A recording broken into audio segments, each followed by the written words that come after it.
Live from Fargo and serving you on TV, online, and on the go, this is Valley News Live at 5. Tonight's the night. The new order for bars and restaurants goes into effect at midnight in Minnesota, putting an end to indoor dining.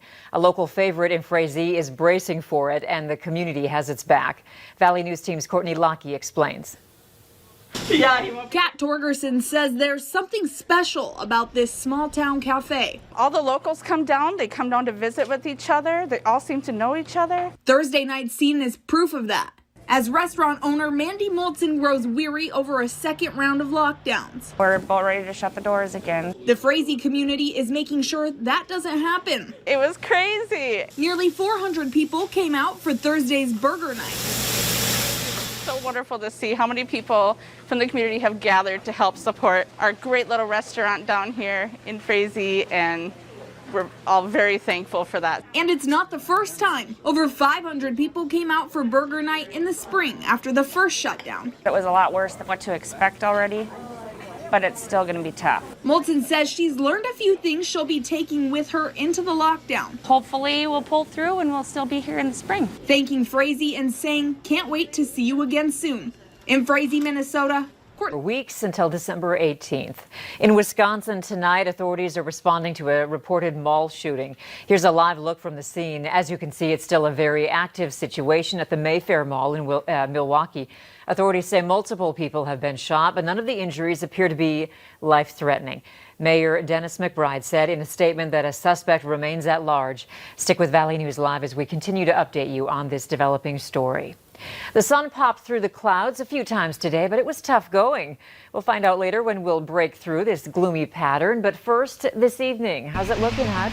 Well, tough sledding indeed, because there's a lack of snow for sleds, and also temperatures are on their way down. It's been a cool close to the work week. Taking a look at the satellite, we have a batch of clouds from Fargo through Grand Forks and northwest Minnesota that have been lingering throughout the day. Look at temperatures now, already in the teens, really stuck in the teens all day in northwest Minnesota, where you got some fresh snow on the ground. That includes the Devil's Lake area.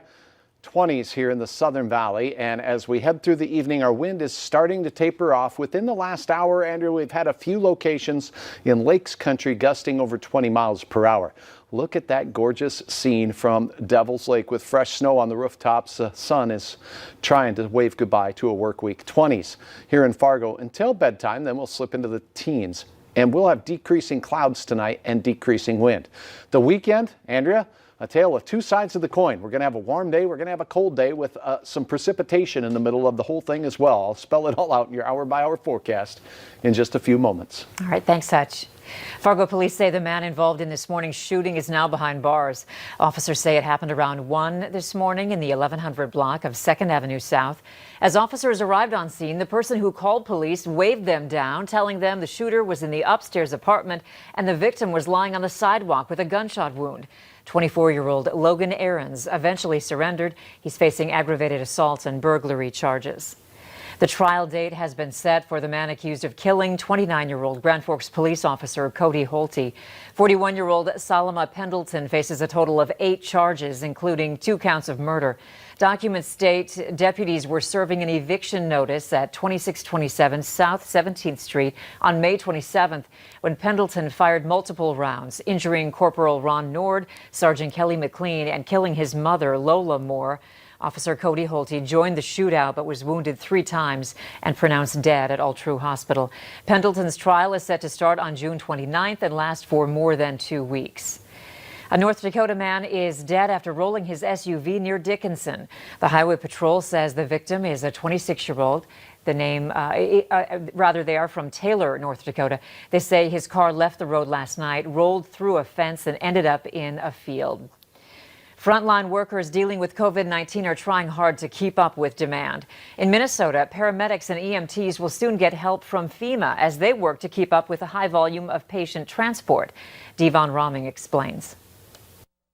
With COVID-19 putting hospital beds at or near capacity across Minnesota and taking a toll on staffing levels, we know hospitals are strained, but it's also affecting others on the front line, the men and women responsible for relocating critically ill COVID patients to free up space. Paramedics and EMTs are the ones that are out there moving these patients on a day-to-day basis. We're taking them to long trips out of town and leaving our 911 service areas not uncovered, but very low on resources. And now help is on the way. After a request from the state, FEMA is sending in 25 staffed ambulances to assist with these transport missions. There will be 60 to 65 staff that will come with the 25 ambulances. According to the Minnesota Health Department, the demand for relocating COVID patients has increased over 493% in the last 3 weeks and is still rising. Most of the transfers that we're encountering right now are basic life support and even wheelchair type transfers. Paramedic David Prescott says the help will serve as a much needed stress reliever. People are working beyond their capacity,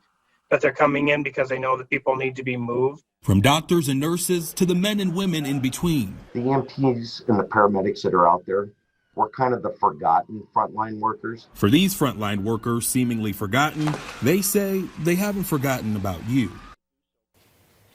Help is also coming to North Dakota. Dozens of nurses from the U.S. Air Force are being deployed to help fight the surge of COVID cases in area hospitals and nursing homes. The backup is coming from bases in Ohio, Virginia, Texas, Florida, Mississippi, and Maryland.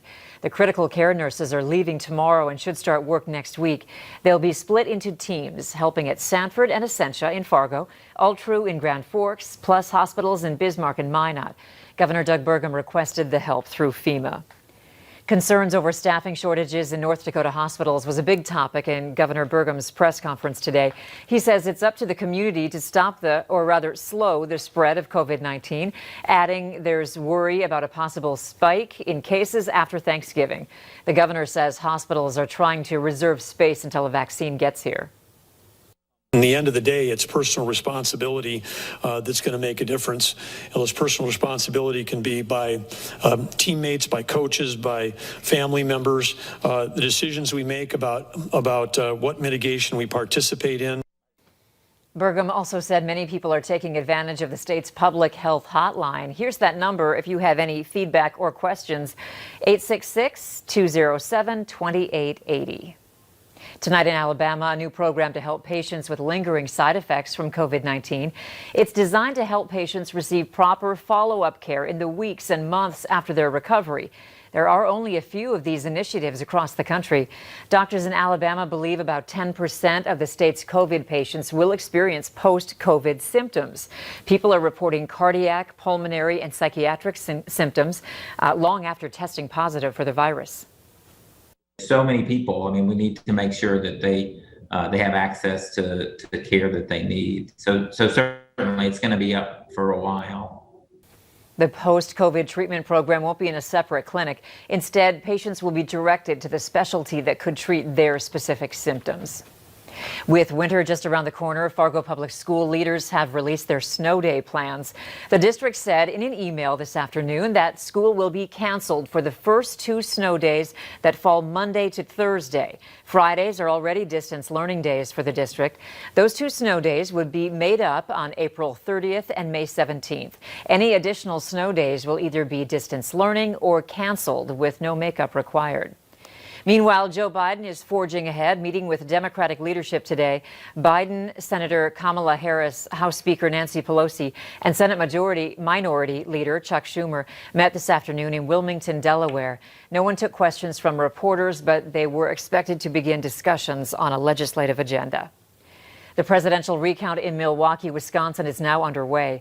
The presidential race has been called in Wisconsin for Joe Biden, but that hasn't stopped the Trump campaign from requesting a recount.